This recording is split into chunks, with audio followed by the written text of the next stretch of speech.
তোমাদের পয়সা দিয়ে দেবো। আচ্ছা ঠিক আছে, ও পয়সা আমি দেবো, আমার ভাই বোন দেবে না, আমি দেবো।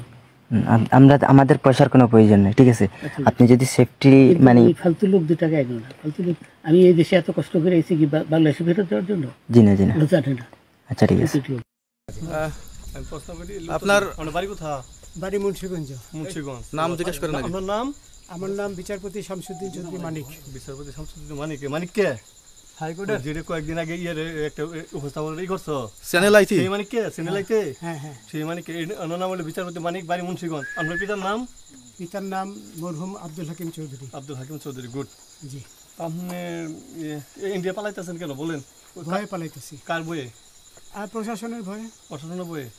ওই একটা মেয়ে যে বলছিলেন যে ইয়ের বাচ্চা দীপ্তি চৌধুরী, ওইটা আমি খবর চাইছি। নামটা বলার আমি বলি আপনাদের, আমি এই যে দেখেন আমি রোগী। কিসের? আমি তো কত রুগী নেই, মিডিয়াতে তো খুব সুন্দর। আচ্ছা আচ্ছা শোনেন শাহিন সাহেব, একটু স্লো। আপনার কাছে এই মুহূর্তে এরা যখন ধরছে আমাদের প্রতিনিধি কি কি ছিল সাথে? আপনার সাথে কি কি ছিল এটা বলেন। আমার সাথে ছিল ব্রিটিশ পাসপোর্ট, হ্যাঁ বাংলা পাসপোর্ট, বাংলা পাসপোর্ট, টাকা টাকা আর কয়টা কি ই কার্ড, ডেবিট কার্ড আর ই কার্ড কি বলে এই আমার ভিডিও করতেছো। আচ্ছা কালকে যে টাকাগুলো ছিল, আজকে কোনো টাকা ছিল সাথে? আজকে ছিল না, আজকে যে কত 40 বাংলাগুলা। হ্যাঁ 40,000 40 টাকা আজকে আজকে। হ্যাঁ আজকে যেটা কয় টাকা ছিল? ব্যাগেনি এই ব্যাগ কেন? ওই ব্যাগ কেন? রশি 40,000 টাকা ছিল।